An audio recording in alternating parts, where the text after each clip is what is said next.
নমস্কাৰ আপোনালোকে চাবলৈ আৰম্ভ কৰিছে দেশ দুনিয়া ষ্টুডিঅ'ত মই অনিৰ্বাণ পাঠক দেশ দুনিয়াৰ প্ৰথমটো খবৰ তিনিদিনীয়া ভ্ৰমণসূচীৰে সোমবাৰে চীনত উপস্থিত হৈছে ভাৰতৰ বৈদেশিক মন্ত্ৰী এছ জয়শংকৰ তিয়ানজিনত অনুষ্ঠিত হ'বলগীয়া সাংঘাই সহযোগিতা সংস্থাৰ সদস্য দেশসমূহৰ বৈদেশিক মন্ত্ৰীসকলৰ বৈঠকত অংশগ্ৰহণ কৰিব ভাৰতৰ বৈদেশিক মন্ত্ৰী এছ জয়শংকৰে বেজিঙত উপস্থিত হৈ তেওঁ চীনৰ উপৰাষ্ট্ৰপতি হান জেঙৰ সৈতে মিলিত হয় তেওঁ চীনৰ সমকক্ষ ৱাং জিৰ সৈতেও বৈঠকত মিলিত হয় আলোচনাৰ সময়ত এছ জয়শংকৰে কয় যে বিগত 9 মাহত দ্বিপাক্ষিক সম্পৰ্ক স্বাভাৱিক কৰাৰ দিশত ভাল অগ্ৰগতিৰ পাছত এতিয়া ভাৰত আৰু চীনে প্ৰকৃত নিয়ন্ত্ৰণ ৰেখাত উত্তেজনা হ্ৰাস কৰাত মনোনিৱেশ কৰিব লাগে বৈঠকত মুকলি ভাষণত এছ জয়শংকৰে কয় যে ভাৰত আৰু চীনৰ মাজত মতানৈক্য বিবাদলৈ পৰিণত হ'ব নালাগে আৰু সহযোগিতাও সংঘাতৰ ৰূপ ল'ব নালাগে এই ভিত্তিত দুয়োখন দেশৰ মাজৰ সম্পৰ্ক ইতিবাচকভাৱে আগবাঢ়িব পাৰে আৰু এই মন্তব্য আগবঢ়াই এছ জয়শংকৰে আহিছো পৰৱৰ্তী খবৰলৈ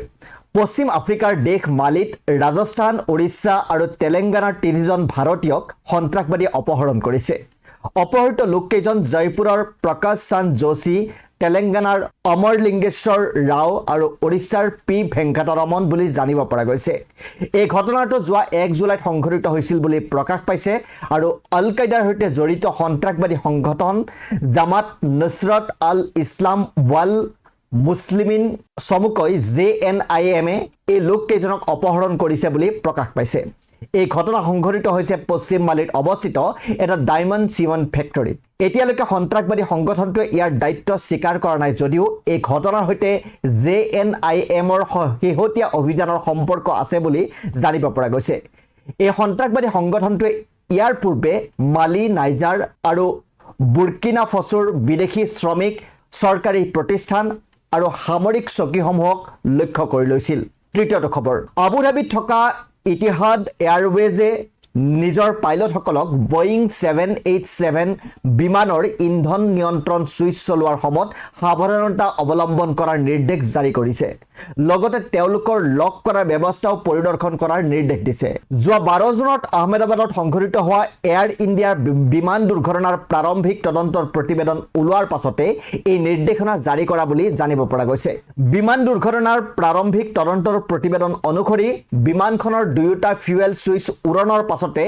ৰানৰ পৰা কাট অফ অৱস্থালৈ গতি কৰিছিল পৰৱৰ্তী খবৰ কেমেৰুনৰ 92 বছৰীয়া ৰাষ্ট্ৰপতি পল বিয়াৰ পুনৰ নিৰ্বাচনত অৱতীৰ্ণ হ'ব 14 জুলাই সোমবাৰে পল বিয়াই মধ্য আফ্ৰিকান দেশখনত অনুষ্ঠিত হ'বলগীয়া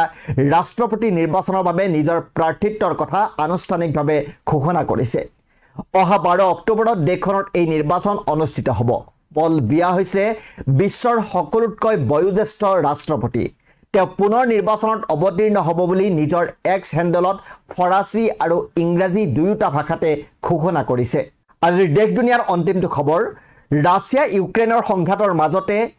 দেওবাৰে আমেৰিকাৰ ৰাষ্ট্ৰপতি ডনাল্ড ট্ৰাম্পে কয় যে তেওঁৰ প্ৰশাসনে পেট্ৰিয়ট এয়াৰ ডিফেন্স মিছাইল ইউক্ৰেইনলৈ প্ৰেৰণ কৰিব ট্ৰাম্পে অৱশ্যে ইউক্ৰেইনলৈ কিমান বায়ু প্ৰতিৰক্ষা ক্ষেপণাস্ত্ৰ প্ৰেৰণ কৰিব সেই কথা ক'বলৈ অস্বীকাৰ কৰিছে তেওঁ লগতে কয় যে ৱাশ্বিংটনে ইউক্ৰেইনক অস্ত্ৰৰ বাবে ধন নিদিয়ে ট্ৰাম্পে কয় যে আমি তেওঁলোকৰ বাবে একো দিয়া নাই কিন্তু আমি তেওঁলোকক সেই পেট্ৰিয়াছ দিম যিবোৰ তেওঁলোকৰ অতি প্ৰয়োজনীয় আজিৰ দেশ দুনিয়াত ইমানেই বিভিন্ন ৰাষ্ট্ৰীয় তথা আন্তঃৰাষ্ট্ৰীয় ক্ষেত্ৰৰ গুৰুত্বপূৰ্ণ খবৰৰ বাবে চাই থাকিব আমাৰ এই বিশেষ অনুষ্ঠান ধন্যবাদ